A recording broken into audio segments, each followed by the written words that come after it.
ഇന്ന് ഞാനിവിടെ ഉണ്ടാക്കിയിരിക്കുന്നത് നല്ല അടിപൊളി ഹെൽത്തി ആയിട്ടുള്ള ഒരു ലഡുവാണ്. അതായത് നമ്മൾ ഡേറ്റ്സ് ഒക്കെ വെച്ചിട്ട് നല്ല ഹെൽത്തി ആയിട്ടുള്ള, അത് നമ്മൾ ഉപയോഗിച്ചിരിക്കുന്ന എല്ലാ സാധനങ്ങളും നല്ല ഹെൽത്തിയാണ്. അതുപോലെ തന്നെ മധുരത്തിന് വേണ്ടിയിട്ട് നമ്മൾ ശർക്കരയോ പഞ്ചസാരയോ ഒന്നും ഉപയോഗിച്ചിട്ടില്ല. അപ്പോൾ നമുക്ക് ഈ ഒരു അടിപൊളി ഹെൽത്തി ആയിട്ടുള്ള ലഡു എങ്ങനെയാണ് ഉണ്ടാക്കുന്നതെന്ന് ഒന്ന് നോക്കിയിട്ട് വരാം. ഡേറ്റ്സ് വെച്ചിട്ടുള്ള നമ്മുടെ ഹെൽത്തി ആയിട്ടുള്ള ലഡു ഉണ്ടാക്കാനായിട്ട് ഇതുപോലൊക്കെ ഞാൻ ഫ്രഷ് ഡേറ്റ്സ് ആണ് എടുത്ത് വെച്ചിരിക്കുന്നത്. ഇതുപോലുള്ള ഡേറ്റ്സിനെ ഇതുപോലൊക്കെ ജസ്റ്റ് ഒന്ന് അതിൻ്റെ കുരുവ് കളഞ്ഞിട്ട് അങ്ങെടുത്ത് ഇതുപോലൊക്കെ വെച്ചിരിക്കുകയാണ്. ഇത് നല്ല പഴുത്തതാണ്, കണ്ടോ. ഇതിനകത്ത് എക്സ്ട്രാ മധുരമൊന്നുമില്ല, ഞാൻ എക്സ്ട്രാ മധുരം ഇട്ട് ചേർക്കുന്നുമില്ല ഇതിനകത്ത്, കുറച്ച് ഹെൽത്തി ആയിട്ടിരിക്കാൻ വേണ്ടിയിട്ട് തന്നെ. അപ്പം ഇതവിടെ ഇരിക്കട്ടെ. അടുത്ത വേണ്ടുന്ന സാധനം എന്ന് പറഞ്ഞാൽ ഇതുപോലെ 250 ml ഒരു 1.25 കപ്പ് അവൽ ഇതുപോലൊക്കെ എടുത്ത് വെച്ചിട്ടുണ്ട്. പിന്നെ നമുക്ക് വേണ്ടത് ഇഷ്ടമുള്ള നട്ട്സ് ഏതാണെന്ന് വെച്ചാൽ അതെല്ലാം എടുക്കാം. ഇപ്പം ഞാൻ കാഷ്യൂനട്ടും ബദാമുമാണ് എടുത്ത് വെച്ചിരിക്കുന്നത്. പിന്നെ നമുക്ക് എള്ള് വേണം. എള്ളിൻ്റെ അളവ് നിങ്ങൾക്ക് നിങ്ങളുടെ ആവശ്യാനുസരണം കൂട്ടുകയും കുറയ്ക്കുകയൊക്കെ ചെയ്യാം. ഇതിൻ്റെ കൂട്ടത്തിൽ തന്നെ ഞാൻ കുറച്ച് വെള്ള എള്ളും ഞാൻ യൂസ് ചെയ്യുന്നുണ്ട്. അത് ലാസ്റ്റിൽ കാണിച്ചു തരാം എന്തിനാണെന്നുള്ളത്. അപ്പോൾ ഇത്രയൊന്ന് റെഡിയാക്കി വെക്കുക. ആദ്യം തന്നെ നമുക്ക് ഇതുണ്ടല്ലോ, നമ്മുടെ ഈ നട്ട്സ് ഒന്ന് ഒത്തിരി അങ്ങ് ഫൈനായിട്ട് പൊടിയണ്ട, ജസ്റ്റ് ഒന്ന് ക്രഷ് ചെയ്തെടുക്കണം. ഇതും എടുക്കണം, അതുപോലെ തന്നെ അവലും ഒന്ന് നമുക്ക് ക്രഷ് ചെയ്തെടുക്കണം. എള്ള് ഇതുപോലക്ക് തന്നെ താല്പര്യമാണെങ്കിൽ ഇതുപോലക്ക് തന്നെ ഇടാം, അല്ലെങ്കിൽ നമുക്ക് ഈ പൊടിക്കുന്നതിൻ്റെ കൂട്ടത്തിൽ ഈ എള്ളും കൂടെ വേണമെങ്കിൽ പൊടിച്ചെടുക്കാം. എങ്ങനെയാണെങ്കിലും കുഴപ്പമൊന്നുമില്ല. നട്ട്സ് എല്ലാം ഇതുപോലൊക്കെ ഒന്ന് ക്രഷ് ചെയ്തെടുത്തിട്ടുണ്ട്. ഈ ഒട്ടുമേ ഇത് കണ്ടില്ലേ, ഇങ്ങനത്തെ ഒക്കെ ഉള്ളത് നമുക്ക് ആ അവൽ ഒന്ന് പൊടിച്ചെടുക്കാൻ നേരം അതൊന്ന് പൊടിച്ചെടുക്കാം. അല്ലാത്ത ചെറുതായിട്ടുള്ള കഷ്ണങ്ങളൊന്നും കുഴപ്പമൊന്നുമില്ല, ഇതുപോലൊക്കെ ഇട്ടേച്ചാൽ മതി. വലിയ കഷ്ണമാണെങ്കിൽ മാത്രം എടുത്ത് മാറ്റി നമുക്ക് അവലിൻ്റെ കൂടെ ഒന്നുകൂടെ ഒന്ന് ക്രഷ് ചെയ്തെടുക്കാം. ഇതിലോട്ട് തന്നെ ഞാൻ അവലും അതുപോലെ തന്നെ പിന്നെ എള്ളുണ്ടല്ലോ അത് രണ്ടും കൂടെ ഒന്ന് ഇതുപോലെ തന്നെ ആക്കി എടുക്കുകയാണ്. ഒത്തിരി പൊടഞ്ഞില്ലെങ്കിലും കുഴപ്പമൊന്നുമില്ല. അപ്പോൾ ഞാൻ നമ്മുടെ അവലും എള്ളും കൂടി ഈ ഒരു രീതിയിൽ പൊടിച്ചെടുത്തിട്ടുണ്ട്. ഇതിനെ നമുക്ക് ഒരു പാത്രത്തിലോട്ടങ്ങ് മാറ്റി കൊടുക്കാം. ഇതിവിടെ ഇരിക്കട്ടെ. ഇതുപോലൊക്കെ തന്നെ നമുക്ക് ഈ ഒരു ഡേറ്റ്സ് കൂടെ ഇതുപോലൊക്കെ ഒന്ന് അടിച്ചെടുക്കണം. അപ്പോൾ ഡേറ്റ്സും ഞാൻ ഇതുപോലൊക്കെ ഒന്ന് റെഡിയാക്കി എടുത്തിട്ടുണ്ട്. ഈ ഒരു രീതിയിൽ എല്ലാം അങ്ങ് ആക്കിയെടുത്തിട്ട് പിന്നെ നമുക്ക് ബാക്കിയുള്ളത് ചെയ്യാം. അതും തന്നെ ഈ ഒരു പാനടപ്പയിലോട്ട് വെച്ചിട്ടുണ്ട്. ഇപ്പം ഞാൻ ഈ ഒരു അവലും നമ്മുടെ എള്ളൂടെ ചേർന്നുള്ള മിക്സ് ഉണ്ടല്ലോ അതൊന്നിട്ട് ജസ്റ്റ് ഒന്ന് ചൂടാക്കി എടുക്കുക. ആദ്യം ചൂടാക്കിയിട്ട് വേണമെങ്കിലും പൊടിച്ചെടുക്കാം, എങ്ങനെ വേണമെങ്കിലും ചെയ്താലും കുഴപ്പമൊന്നുമില്ല. ഇത് ചെറുതായിട്ടൊരു മൂത്ത മണം വരുന്നുണ്ട്. നമ്മുടെ നട്ട്സ് പൊടിച്ചതോടെ ഇതിനകത്തോട്ടങ്ങ് ഇട്ട് കൊടുക്കുകയാണ്. അപ്പോൾ ഇട്ട് കൊടുത്തതെല്ലാം നന്നായിട്ടൊന്ന് മൂത്തൊരു മണം വരുന്നുണ്ട്.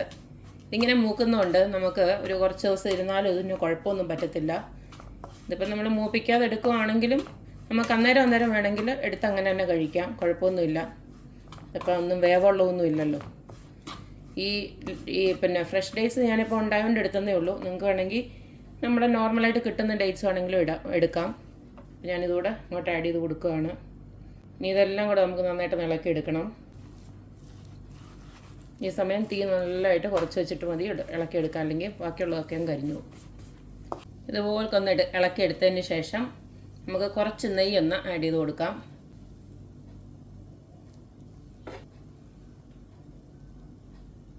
ഒരു 2-3 ടേബിൾ സ്പൂണ് നെയ്യ് നിങ്ങളുടെ ഇഷ്ടത്തിനനുസരിച്ചിട്ട് ആഡ് ചെയ്ത് കൊടുത്താൽ മതി. എന്നിട്ട് ഒന്നുകൂടെ നന്നായിട്ട് ഇളക്കിയതിന് ശേഷം നമുക്ക് സ്റ്റൗ ഓഫ് ചെയ്തിട്ട് ഇത് ഒന്ന് തണുക്കണം. എന്നിട്ട് നമുക്കിത് ഉണ്ടയാക്കാം. നമ്മുടെ കൈ കൊണ്ട് നല്ലതായിട്ട് ഒന്ന് കുഴച്ചിളക്കിയെങ്കിലേ ഇത് ആ ഒരു നമ്മുടെ ഡേറ്റ്സിൽ ഇതെല്ലാം ഒന്ന് പിടിക്കത്തുള്ളൂ. ഇങ്ങനെ ഇളക്കുമ്പോൾ വലുതായിട്ട് പിടിക്കുന്നില്ല. ഇതാണ് ഞാനിപ്പോൾ സ്റ്റൗ ഓഫ് ചെയ്യുവാണ്. നമുക്ക് തണുത്തതിന് ശേഷം നന്നായിട്ട് ഒന്നുകൂടെ ഒന്ന് ഇളക്കി കൊടുക്കാം.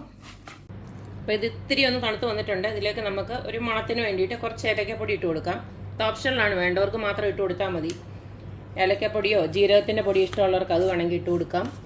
ഇനി ഇതെല്ലാം കൂടെ നമുക്കൊന്നുകൂടെ, ഞാനിപ്പോൾ ഇനി കൈ കൊണ്ടാണ് ഇളക്കാൻ പോകുന്നത്, കാരണം ഇത് ചൂടൊക്കെ ഒന്ന് മാറിയിട്ടുണ്ട്. എല്ലാം ഒന്ന് ഇളക്കി എടുത്തിട്ടുണ്ട്. ചിലതൊക്കെ ഇതുപോലെ കിടപ്പുണ്ട്, അതൊന്നും കുഴപ്പമില്ല. ഇനി ഞാൻ കുറച്ച് ഞാൻ ഒരു പാത്രത്തിലോട്ട് എള്ളിവിടെ എടുത്ത് വെച്ചിട്ടുണ്ട്. അപ്പോൾ നമുക്കിതൊന്ന് ഉരുട്ടി എടുത്തിട്ട് നമുക്ക് ഈ എള്ളിലൊന്ന് കോട്ട് ചെയ്തെടുക്കാൻ വേണ്ടിയിട്ടാണ്.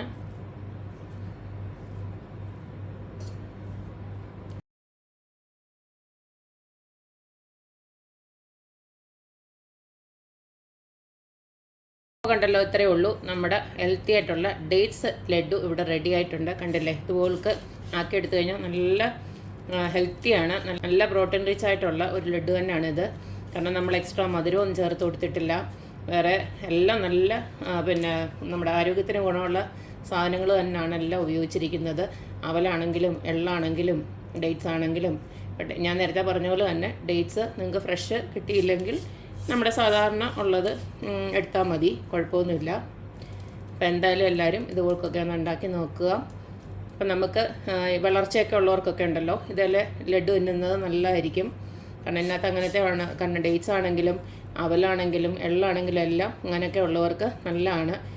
ഡയബറ്റിക് ആയിട്ടുള്ളവർക്കും എല്ലാവർക്കും ഇത് കഴിക്കാം. കാരണം എന്ന് വെച്ച് കഴിഞ്ഞാൽ ഇതിനകത്ത് നമ്മൾ വേറെ എക്സ്ട്രാ മധുരമൊന്നുമില്ലല്ലോ, നാച്ചുറൽ മധുരം മാത്രമേ ഉള്ളൂ.